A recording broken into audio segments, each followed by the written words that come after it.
Os militares também, fica claro ali no depoimento que a PF colheu nesses documentos todos aí nos autos, que havia um gabinete de crise como resposta às mortes de Lula, à época do presidente eleito do Brasil, e de Alexandre de Moraes, ministro do Supremo Tribunal Federal.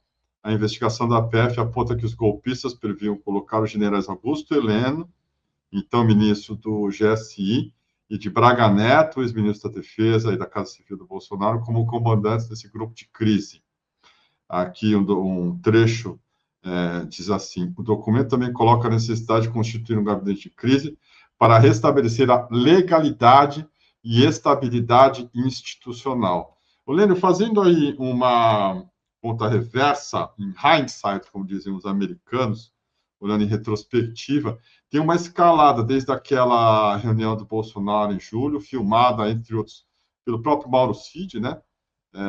E que ali está declarado um plano de um golpe. E depois essa escalada aí para montar uma operação mesmo. Agora, prenderam 4 militares e 2 caras da Polícia Federal. Depois, Pedro, vê se é isso mesmo. Quando é que vai chegar nos cabeças? Vai chegar nos cabeças ou nós vamos ficar nessa pataquada aí até, sei lá, se negociar uma anistia para o Bolsonaro? Acho que vai depender muito dos depoimentos e dos novos elementos que vão ser coletados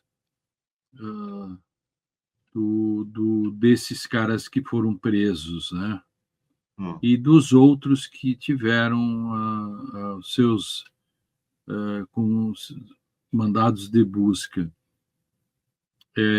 Há novos elementos que podem ensejar a prisão do Braga Neto, do Augusto Heleno e do próprio Bolsonaro, né?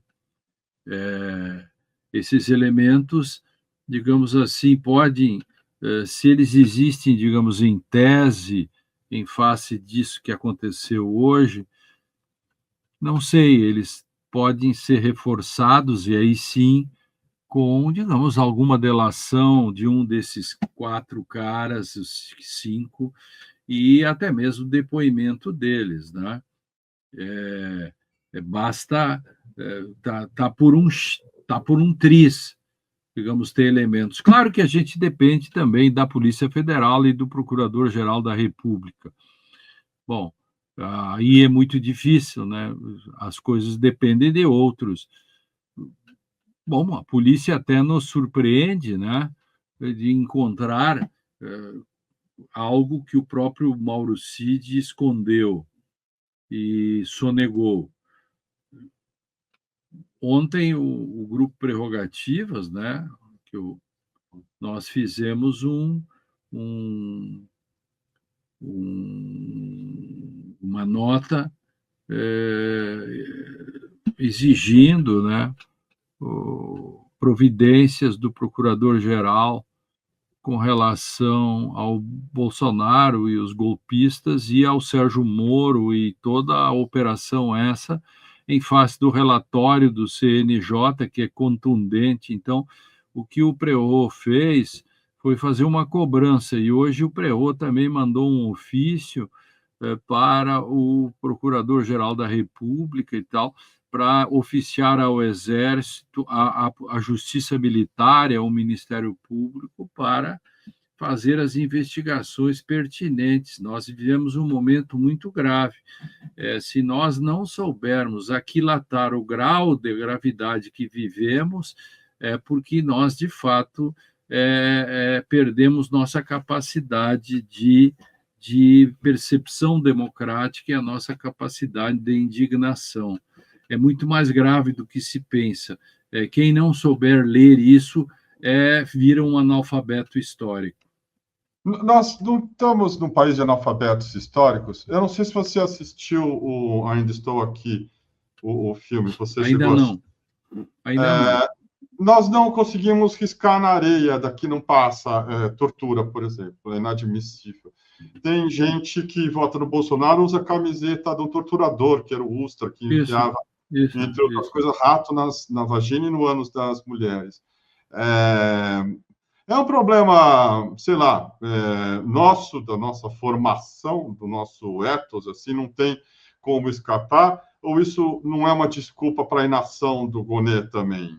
Nós precisamos Não, apresentar não, isso. Diga. não é uma desculpa.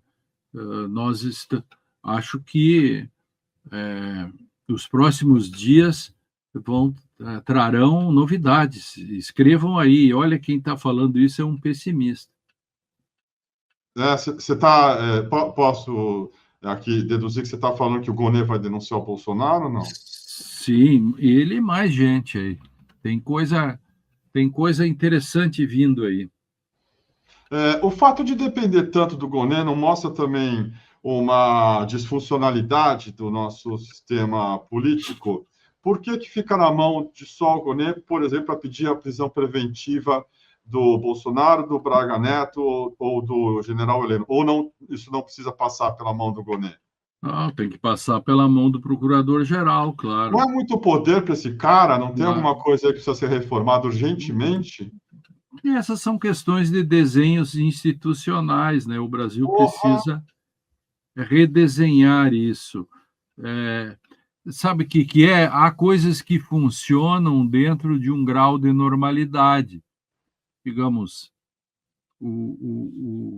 se não houvesse problemas na arbitragem, não teria vindo o VAR, né? O VAR é uma construção dos erros de arbitragem. Então, se a arbitragem não demandasse essas correções, não teria o VAR. E as modificações que o próprio VAR vai sofrer são decorrentes das falhas do VAR. Em termos de normalidade, um procurador-geral da República ele resolve, porque ele tem uma grande equipe, passa tudo por ele, etc. Agora, há um momento, por exemplo, que as tensões políticas acabam levando a uma espécie assim de sobrecarga político-institucional a uma só pessoa. E essa sobrecarga não tem onde descarregar. Por exemplo, você não tem um colegiado, como o ministro do Supremo, ele tem uma descarga que pode ser feita. Por exemplo, o país está nas costas do relator. O relator diz só um pouquinho, eu vou dividir com os 11. Agora, quando o país está nas costas do procurador-geral, ele não pode dividir com ninguém, sabe? E isso demanda no futuro, agora não adianta, um redesenho desse tipo de coisa. Por exemplo, um modo de accountability, de cobrança, de prestação de contas a ser feita, por exemplo, para um colegiado dentro do Ministério Público, no qual do colegiado um membro do colegiado pudesse cobrar do procurador-geral e ele teria que se explicar, por exemplo, em determinadas circunstâncias. Me parece que, se me pedisse uma sugestão, eu faria desse modo. Quer dizer, o procurador-geral e um grupo de 9 ou 6 ou 9 procuradores antigos que teriam